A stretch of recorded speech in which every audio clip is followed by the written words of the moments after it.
i-dedicate ko nga itong rotary setup kay Loverboy Oliver. Pag nilagay natin to, ganyan.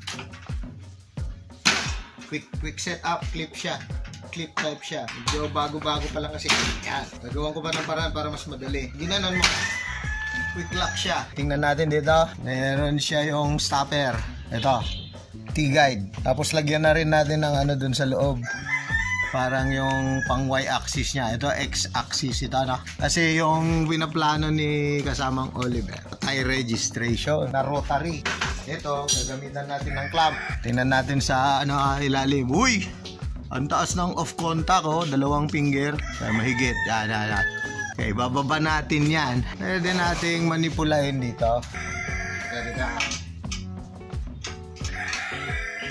O, yan, para bumaba ito. Bababa na siya, lalapat na siya dyan. O, di lumapat na yung ano. Kung lagyan natin ng off contact, singitan natin ng plywood. Yung cardboard, depende sa gusto natin kataas ng off contact. Ano to, prototype pa lang nung idea.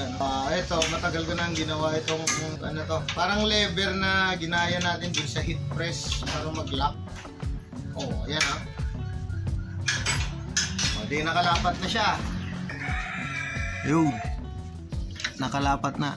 Uy, may off contact ng konti. Okay, pero hindi pa natin na-set na maayos yan dahil yung stopper dito, ano pa rin, may mga i-modify pa ako rito kasi hindi stable yung pag-ipit niya rito. Pero yung idea, kasi gusto ni kasamang Oliver na ano, yung pag mag-print siya, tie registration dyan, ganyan, parang ganyan ano. May poster rito, 2 inches ito, dapat yung 1 inch nandito, yun yung pang lock ko dito sa ilalim nito. Okay, pakita natin yung ilalim, yan. Kung ito nilagay natin, ganyan, at saka iba kasi yan. Pwede siyang parang tie registration. Tingnan. Modify. At least na makita yung idea. Okay, itong rotary po natin ito ay ano pa lang. Conceive pa lang na 5x10. 10 plate ends siya. Para mas maraming kargada. Yung mga pampasada na jeep habang mas mahaba, mas maganda yung kita daw. Laki naman yung makina. So, ganyan. Halimbawa, ibabawalik natin ito. Ayan o. Quick, ano siya? Quick clip. Nalagay natin.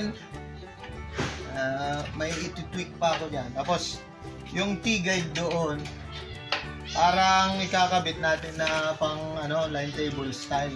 Pag-print ng line table. Pero quick release kasi pag natapos natin yung isang kulay, lalo na water base yung target natin. Yan, nag-lock na siya. Pero kailangan mas malapad dito, no? O, pag tinaas mong ganyan, madali siyang palitan. Diba, natapos mo yung 10, ikot ka, papalitan mo siya, gano'n, naalisin, papalitan na ibang kulay, tapos may guide na yung sa T-guide at saka yung Y-guide niya, ganyan. Ganyan. Print, tuloy-tuloy. Okay? Anong masabi mo kasamang Oliver?